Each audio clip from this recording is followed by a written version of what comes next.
Hello students, today we are going to start a new chapter, our environment. As we know, air, water, soil and living things are the natural components of the environment. Environment is what everything surrounded by us is known as our environment. It has some natural components and some artificial components.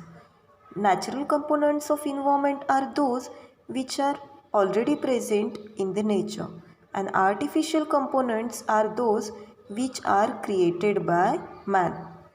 So air, water, soil, living things, these are naturally present.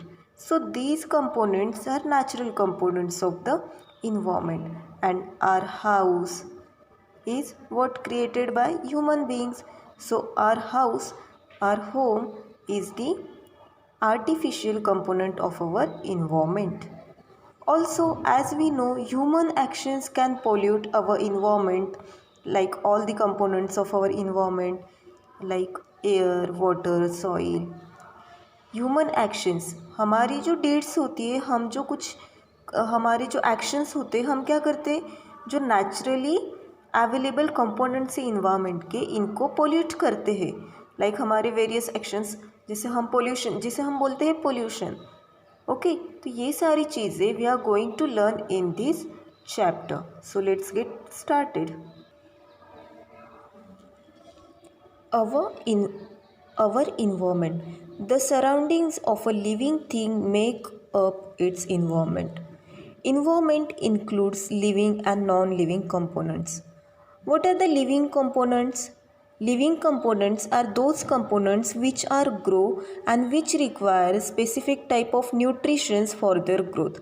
Living components हम किसे बोल सकते हैं? जिनकी growth होती है और जिनको फूड रिक्वायर होता है, फूड से वो न्यूट्रिएंट्स अपने एक्वायर करते हैं. जैसे कि क्या क्या एनिमल्स हो गए जिनकी ग्रोथ होती है, प्लांट्स की ग्रोथ होती है. So these are the living components of the environment as well as non living. What do you mean by non living components? The components which do not grow and which do not require any type of nutrition, those components are known as non-living components. Like sun हो गया जो grow नहीं कर सकता है, wind, rocks, stones, इनकी growth नहीं होती है. So these are the non-living components. Plants, animals and microorganisms are the living parts of the environment. देखो, प्लांट्स की ग्रोथ होती है, एनिमल्स की ग्रोथ होती है एंड माइक्रो ऑर्गेनिजम्स, इनकी भी ग्रोथ होती है. So these are the living parts of the environment. Soil, water, air, sunlight and heat are non living factors of the environment. क्योंकि इनकी ग्रोथ नहीं होती है, ये एज इट इज़ रहते हैं, तो ये क्या हो गए? These are the non living factors of the environment. So if you are asked in the exam what are the non-living factors of the environment, so your answer will be soil, water, air, sunlight and heat. These are the non-living factors of the environment. It may also include man-made things like roads, dams constructed on river, bridges, electric poles and buildings. देखो, environment के living and non living factors तो हमने देख लिए, but environment में और क्या include होता है? मैन मेड थिंग्स, जिसे हमने बोला आर्टिफिशियल थिंग्स. क्या क्या होते हैं आर्टिफिशियल? रोड्स, डैम जो कि रिवर पे कंस्ट्रक्ट किए जाते हैं. डैम्स क्यों बनाए जाते हैं? the structure which is constructed on the river to store the water को स्टोर करने के लिए रिवर पे जो स्ट्रक्चर बनाया जाता है उसे हम बोलते हैं डैम. वो भी मैन मेड है. Then bridges, electric poles, buildings, ये सारे मैन मेड फैक्टर्स जो है, these are also the various components of the environment. Okay, Many kinds of living things live in the same region.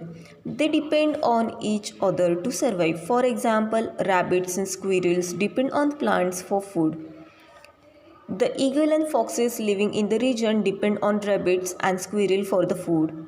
Living things depend on their environment also for air, drinking water, warmth and shelter. Thus, living things depend on other living things and the environment of the region to survive.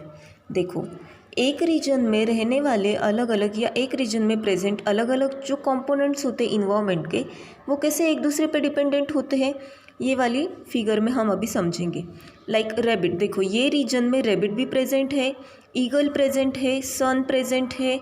सन से क्या मिल रही है हमें यहाँ पे, light and heat energy. Also trees are present, grass is here, squirrel is here and also fox is here. See, so this squirrel eating this tree leaves, देखो ये squirrel है तो ये यहाँ पे ट्री लीव्स खा रही है। ये रैबिट है, rabbit is eating this grass. Then ये ईगल है, ये अपने फूड के लिए ये रैबिट पे डिपेंड करेगा या फिर ये स्क्विरल पे डिपेंड करेगा। ग्रास को कौन खा रहा है यहाँ पे, rabbit, means what, rabbit is dependent on grass. The squirrel is dependent on trees for the leaves, leaves खाने के लिए वो ट्रीज पे डिपेंडेंट है।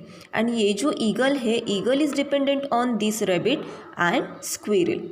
ओके, सो ऐसे हर एक फैक्टर अपने अलग अलग फैक्टर्स पे डिपेंड रहता है एक ही रीजन में। That is why all the components of the environment are essential, are important. देखो आप बोलोगे कि ये सन क्यों इम्पॉर्टेंट है, प्लांट्स के ग्रोथ के लिए they required heat energy, sunlight. As you know photosynthesis, process of photosynthesis आपको पता है, the process in which plants make their own food in the presence of sunlight. So this process is photosynthesis. तो इनको खुद का food prepare करने के लिए प्लांट्स को क्या चाहिए, फोटोसिंथेसिस की प्रोसेस कैरी करनी पड़ेगी। और फोटोसिंथेसिस की प्रोसेस कैरी करने के लिए सबसे एसेंशियल क्या होता है, sunlight. So sun is also important in this environment. Now let's see what is ecology. Ecology is the scientific study of relationships of living things with each other and with everything else in their environment. जैसे अभी हमने ये figure में देखा कि क्या relationship है अलग अलग कंपोनेंट्स का, इन्वायरमेंट के अलग अलग कंपोनेंट्स का एक दूसरे के साथ जो रिलेशनशिप है उसका स्टडी करना, इसे हम बोलते हैं ecology. It is the scientific study of relationships of living things with each other. Living things के एक दूसरे के साथ क्या रिलेशनशिप से, मतलब कि वो कैसे एक दूसरे के ऊपर निर्भर होते हैं, डिपेंडेंट होते हैं फॉर फूड, फॉर वार्म। देखो यहाँ पे दिया है क्यों एक दूसरे के ऊपर वो डिपेंड रहते हैं। Living things depend on their environment and also for air, air obtain करने के लिए। ड्रिंकिंग वाटर, वाटर बॉडीज से हमें वाटर मिलेगा, लाइक रिवर है, डैम है, देन लेक वगैरह है, सी है, तो वहाँ से वाटर मिलेगा। वार्मथ, वार्मथ हमें कहाँ से मिलती है, सन एनर्जी से। एंड शेल्टर, शेल्टर यानी कि हम जहाँ पे रहते हैं तो रहने की जगह, ये सारी चीज़ों के लिए लिविंग थिंग्स एक दूसरे पे डिपेंड करते हैं। तो ये जो रिलेशनशिप है लिविंग थिंग्स का एक दूसरे के साथ, एक दूसरे पे डिपेंड होने का, इसका स्टडी करना यानी कि इसे बोलते हैं इकोलॉजी। सी, यहाँ पे डिड यू नो दिया है, वो पढ़ेंगे हम। The word ecology comes from the Greek word which means study of the houses. Thus, ecology is the study of the house of living things, the environment and their surrounding. देखो ecology में ये logy जो word है, logy stands for study.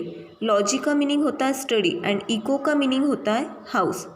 It is ecology, it is the Greek word. Okay, ecology study of house, logy means study, eco means house. House की जो study होती है इसे बोलते हैं ecology. Ecology is the study of house of living things and their surrounding. Living things का house यानी कि उनकी रहने की जगह और उससे उसका सराउंडिंग यानी कि उसके आजू बाजू में जो भी सारी चीज़ें प्रेजेंट है वो कंपोनेंट्स की स्टडी, मतलब कि ecology. Okay, now see for example if you are studying about the relationship of the animals living in a grassland have with each other and with plants, with human beings and with the soil, rainfall, air and temperature in the region, then you are studying about the ecology of the grassland. देखो यहाँ पे एक example दिया है कि आप अगर relationship study कर रहे हो एनिमल्स का, ग्रास लैंड में रहने वाले एनिमल्स का आप रिलेशनशिप स्टडी कर रहे हो एक दूसरे के साथ, उनका प्लांट्स के साथ कि वो कौन से प्लांट्स पे और क्यों डिपेंडेंट है। देन वो ग्रासलैंड में ह्यूमन बींग्स है क्या, ह्यूमन बींग्स की एक्शन क्या है। देन वहाँ पे सॉइल कैसी प्रेजेंट है, वहाँ पे रेनफॉल इंटेंसिटी कितनी, मतलब एनुअली वहाँ पे रेनफॉल कितना होता है, रेनफॉल बहुत ज़्यादा अमाउंट में होता है या कम होता है। वहाँ की एयर कैसे, वार्म एयर है या कूल एयर है। वहाँ का टेम्परेचर मॉडरेट है या हाई टेम्परेचर है या लो टेम्परेचर है। ये सारी चीज़ें अगर आप ग्रासलैंड के बारे में स्टडी कर रहे हो, means what, you are studying the ecology of the grassland. Means आप वो ग्रासलैंड की इकोलॉजी का स्टडी कर रहे हो। चलो यहाँ पे मैं फर्स्ट पार्ट ये चैप्टर का एंड करती हूँ। The next we will see the next topic pollution in the next part of the video. Till then take care.